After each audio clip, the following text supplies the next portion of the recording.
What's up, everyone? Welcome to this day in Philly sports history for June 13th, 2025. I'm your host, Jim Montgomery. Welcome to a feel-good Friday edition. No negative Friday the 13th vibes here today. It's all feel-good all day. Summertime is here. That means trips down to the Jersey Shore. And whether you're going down for the weekend, whether you're going down for the season, whether you're going down for a week, Beach Caddy has you covered, especially if you have kids. So listen, picture this. You're going down. You have young kids. They're stuck in the car, in traffic, going down there. And then you have to move everything into your house. Kids are running around. They're excited. You're getting frustrated. You're getting all sweaty. Let Beach Caddy take all of that away. Have fun with the kids as they take your stuff from your car into your house with their bellhop service. And if you're only going down for a weekend, a day, whatever it is, best beach carts at the Jersey Shore.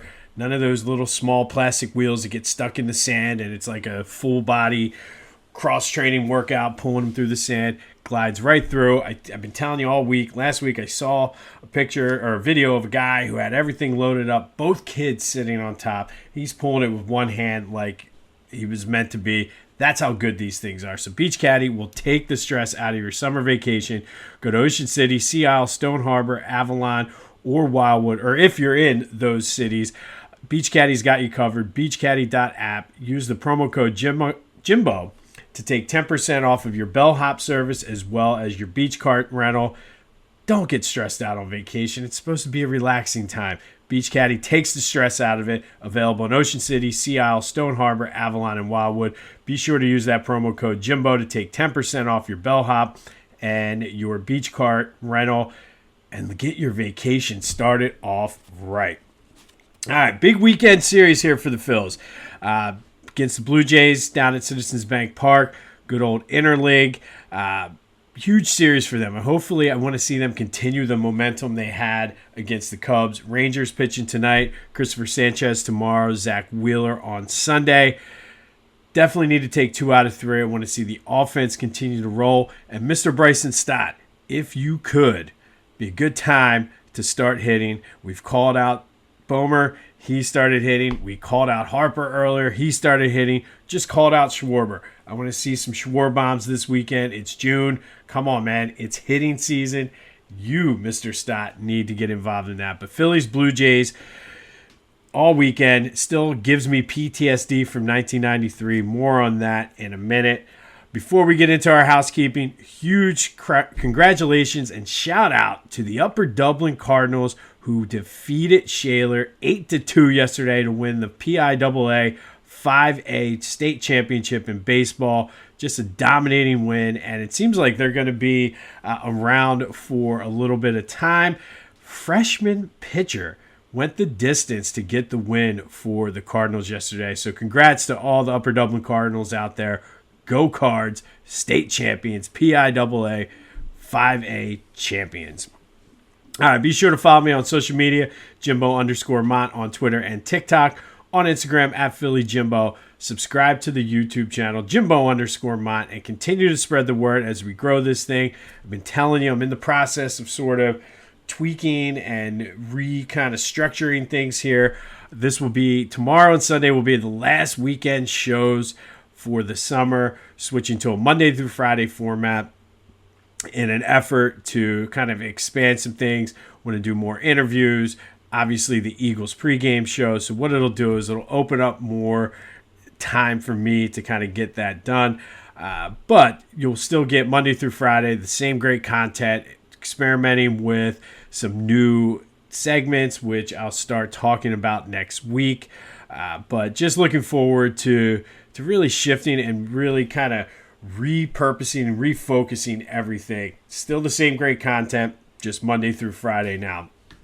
And if you're looking for highlights, newspaper clippings, pictures, photos, go to any of my social media, including Facebook and LinkedIn, where they are always every day, even if it's a couple pictures from the newspaper of that day. I tell you all the time, I use the newspaper, newspapers.com all the time to get some ideas. And even one of the things today was not on my radar, but as I was researching, looking in the paper for one of the other events, I'm like, wow, I have to cover this, and I'll explain why later. So thank you for your support, but go to the social media for any different highlights. And of course, it's Friday. That means we spent Fridays with AI. Never know when AI is going to show up, so stay tuned for that as well. All right. Upper Dublin Cardinals won the PIAA 5A championship.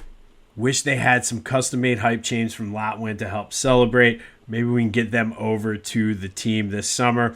But these things are great. Send them your idea. They will work with you. Such meticulous artwork that they do. So get your 3D custom hype chains. They're great for fantasy football, youth sports, bachelor parties, just gag gifts at the office, just having some fun. Kids love them specifically. So go to Lotwin, get your 3D custom hype chains. Get hype.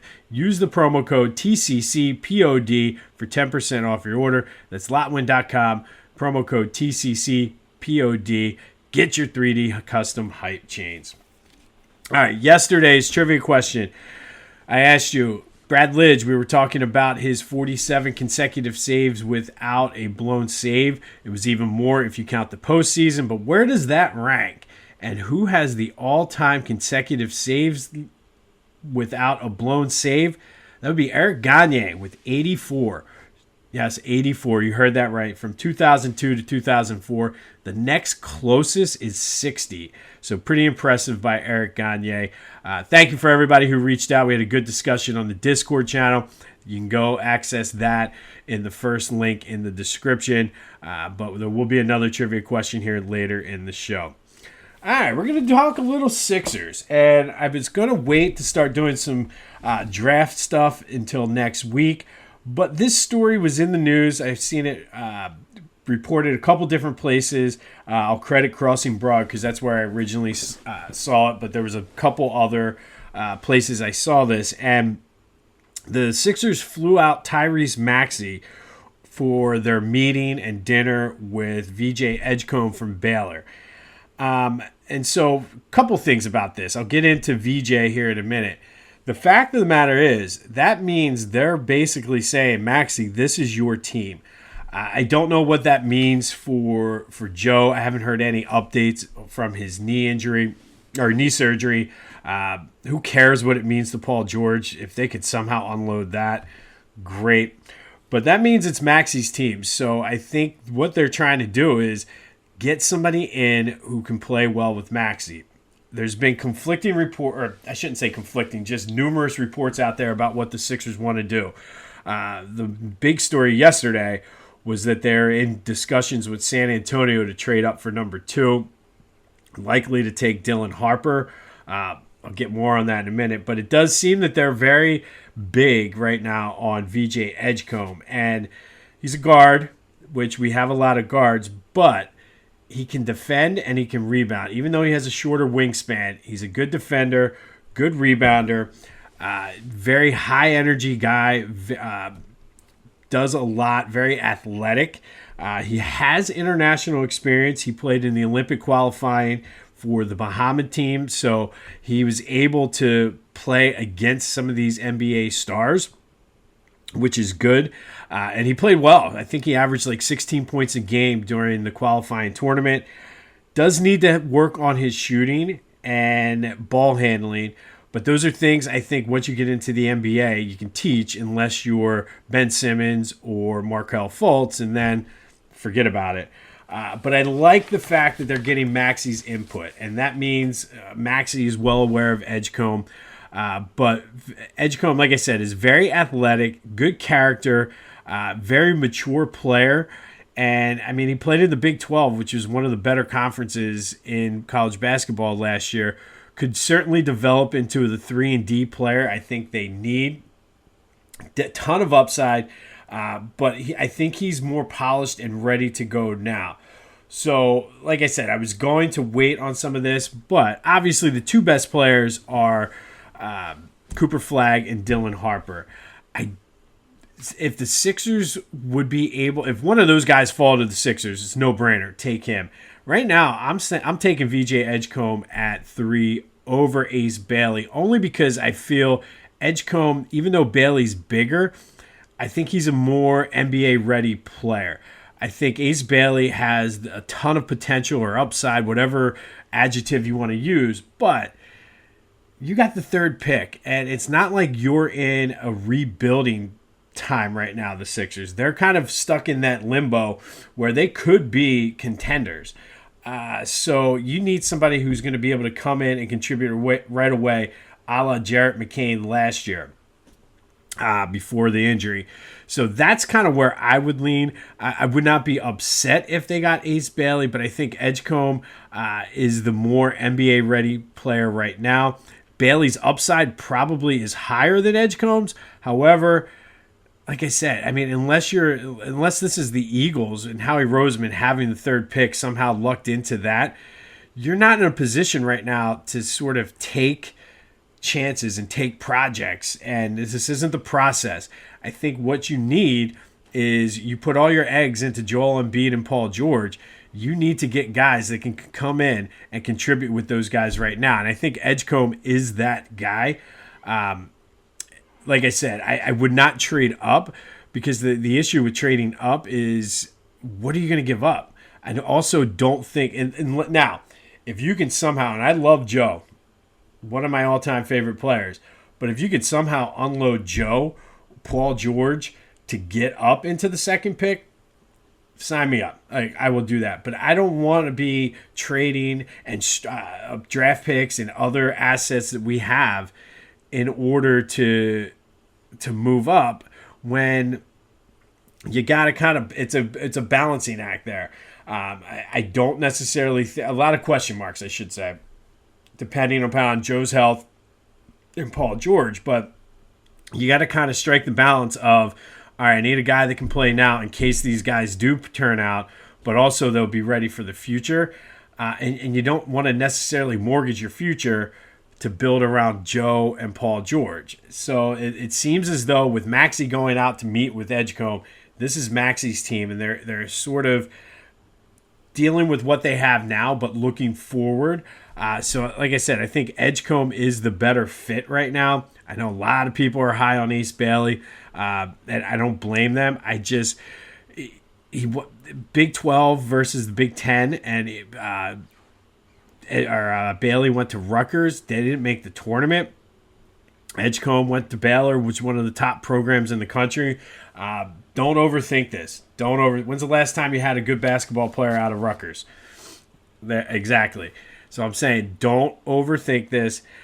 Don't mortgage your future. Now, if Dylan Harper happens to fall to you, I would be okay with that.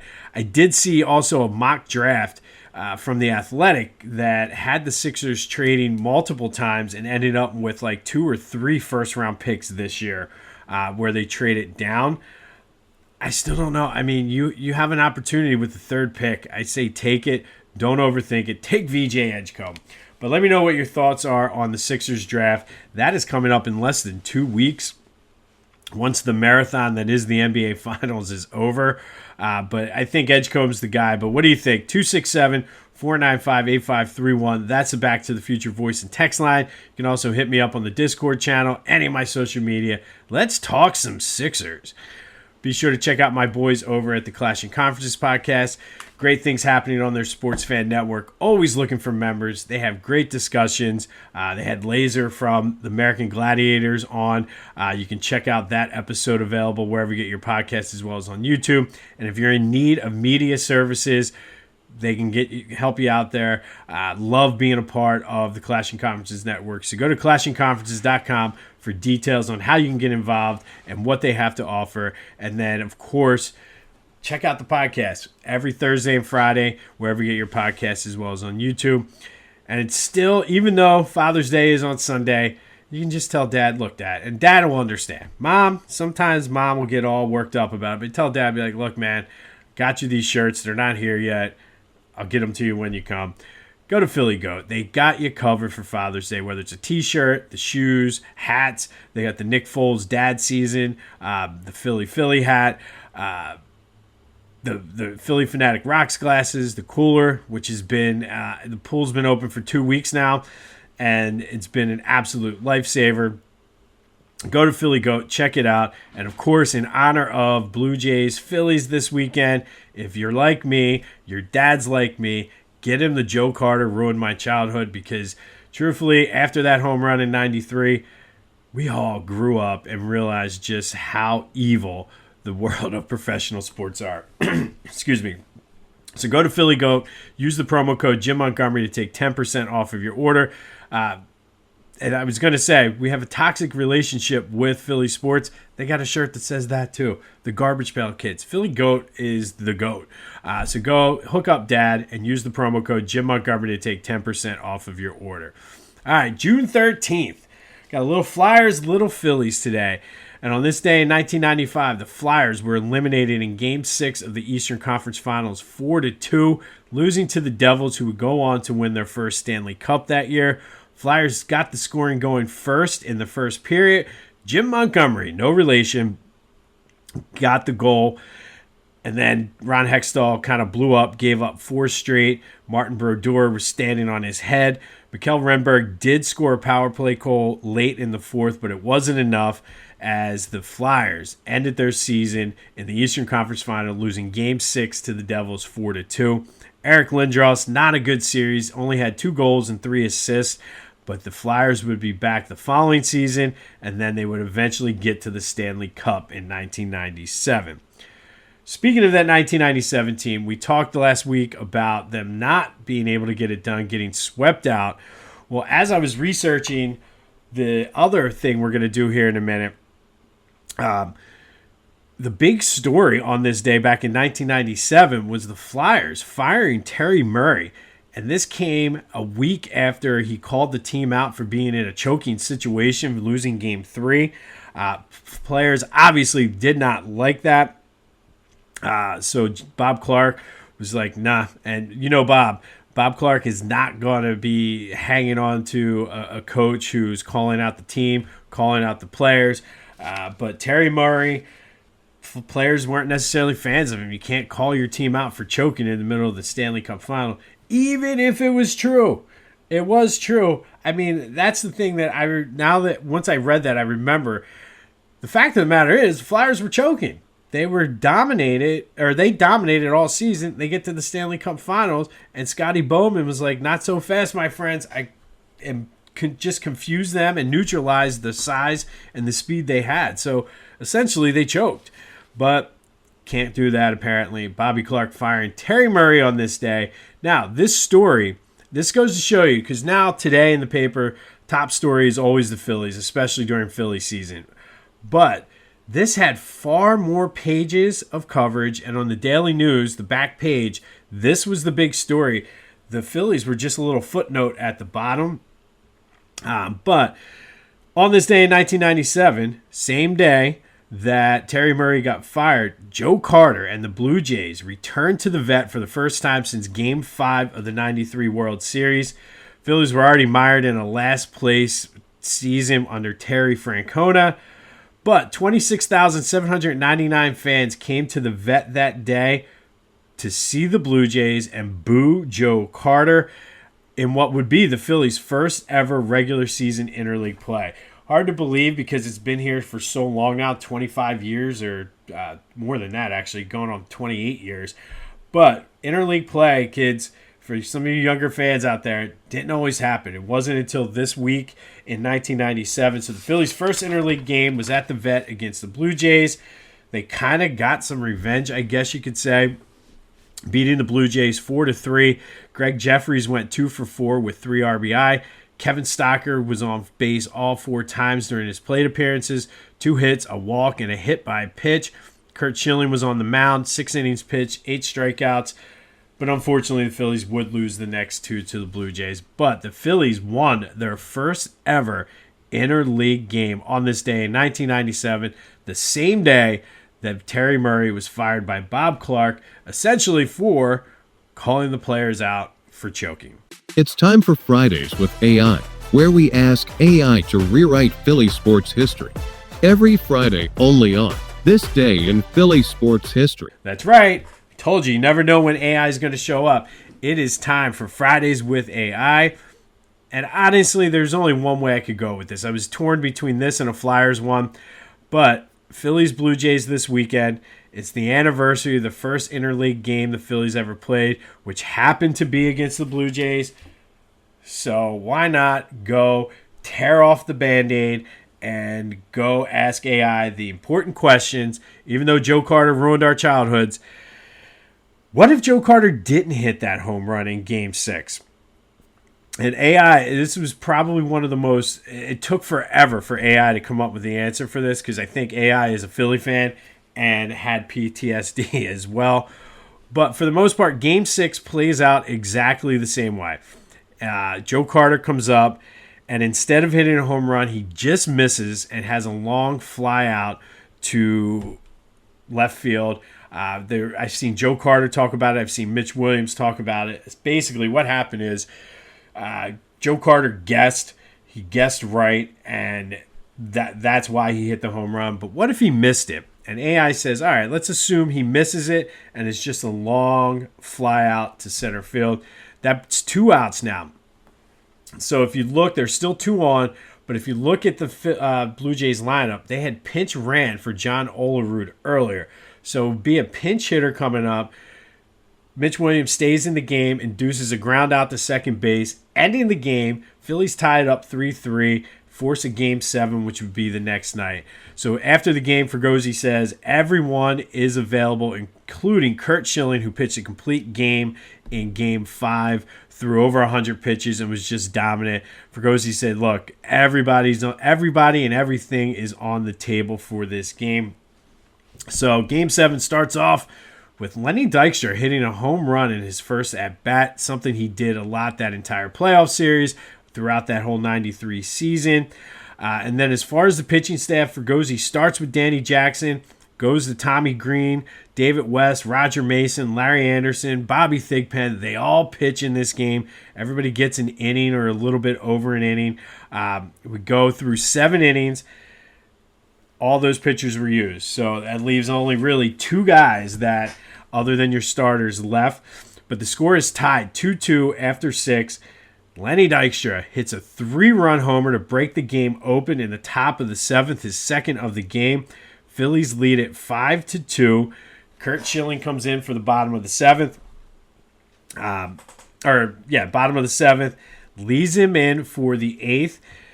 Blue Jays get a run. Phillies get a run. So it's now 6-3. And 9th inning comes. Curt Schilling comes out again. His arm's probably ready to fall off, but we know what Curt Schilling does in the postseason. Remember the bloody sock and all of that. Gets the first 2 batters out quickly, gets into a little bit of trouble, and the only guy left on the roster to come in is Mitch Williams. Mitch is able to pitch out of the jam. Phillies win 6-3, winning the World Series in 1993. It took everybody in this game, but Lenny Dykstra, with the 2 home runs, wins the MVP of the World Series. And obviously, this team is already one of the most beloved teams in Philly sports history. They become unequivocally, hands down, the most lovable and favorite team in Philly sports history to this day due to winning this World Series. So obviously that is a very realistic scenario, the way that game played out. But what does it mean for the Phillies' future and the rest of Philadelphia? It does sort of change the way that ownership and management views the team. If you remember during this time after, 93 was just sort of a blip on the radar.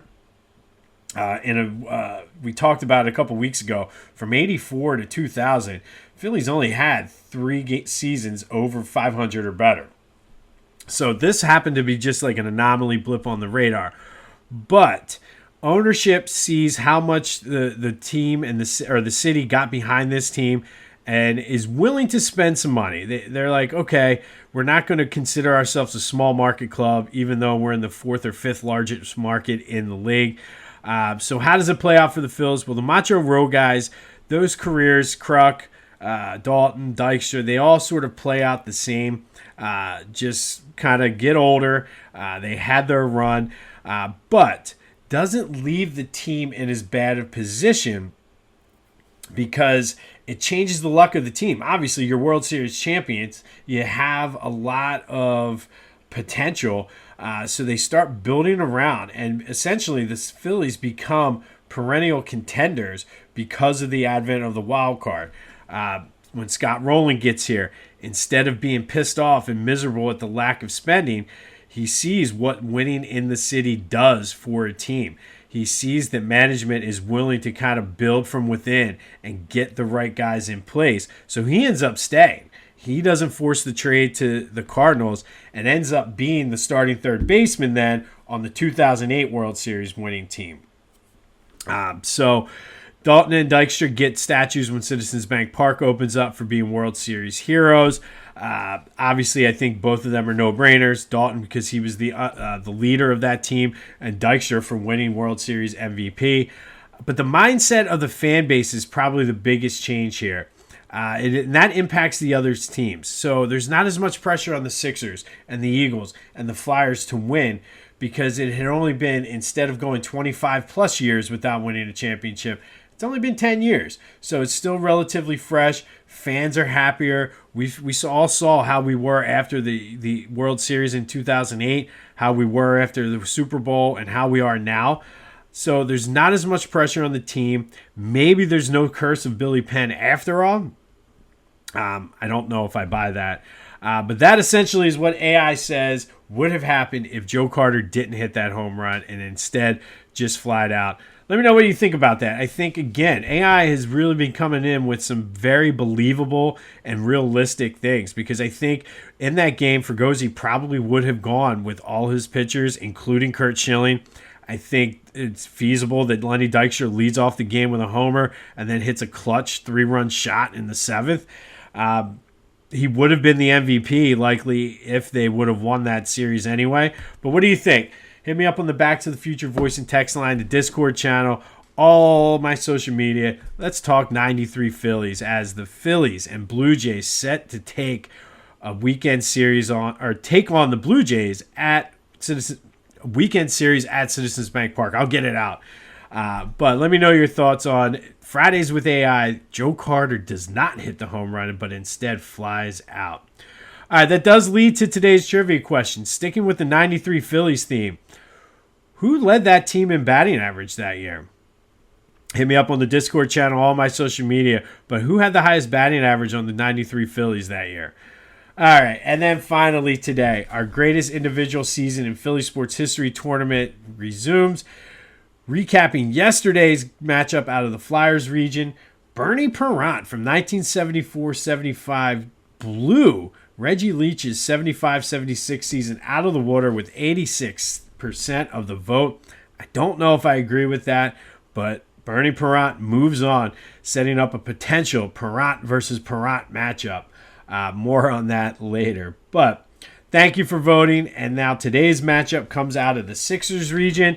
We have the number 7 seed, Joel Embiid's 2022-23 season. That was his MVP year.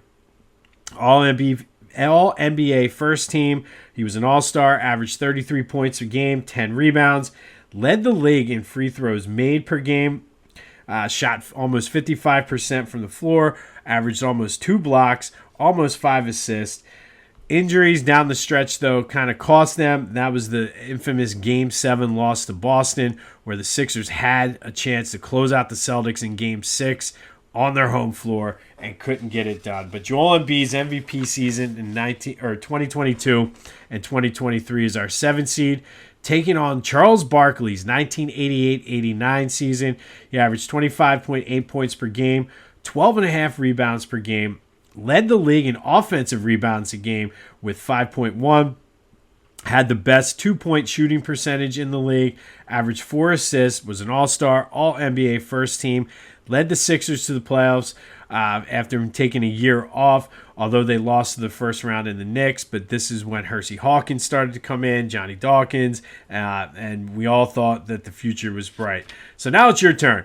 Who had the better season, Joel Embiid in 2022-23 or Charles Barkley in 1988-89? Same deal. Hit me up on social media. Call or text me in the Back to the Future voice and text line. Discord channel. Everything is fair game. Get your vote in. Don't forget about our trivia question. Who led the 1993 Phillies in batting average? All because we spent Fridays with AI and went down the rabbit hole of what would happen if Joe Carter didn't hit that home run. I like this outcome much better. Maybe we'd have a little bit less of an edge if Joe Carter flied out instead of hitting the homer. But on this day in 1997, Phillies' first ever interleague game against the Blue Jays, winning 4-3. Same day that Terry Murray was fired as Flyers head coach. And in 1995, also not a good day for the Flyers as they were eliminated in the Eastern Conference Final by the New Jersey Devils. Let me know your thoughts as well on the Sixers draft. I say it's got to be VJ Edgecombe. I would not even entertain a trade unless there's something that absolutely knocks your sock off, or you're trying to get and somebody takes Joe and Paul George. But let me know your thoughts on that. Good luck today. It is Friday the 13th, but this has been This Day in Philly Sports History for June 13th, 2025. My name's Jim Montgomery. Go have yourselves a feel-good Friday, and until next time, I'll see you when I see you.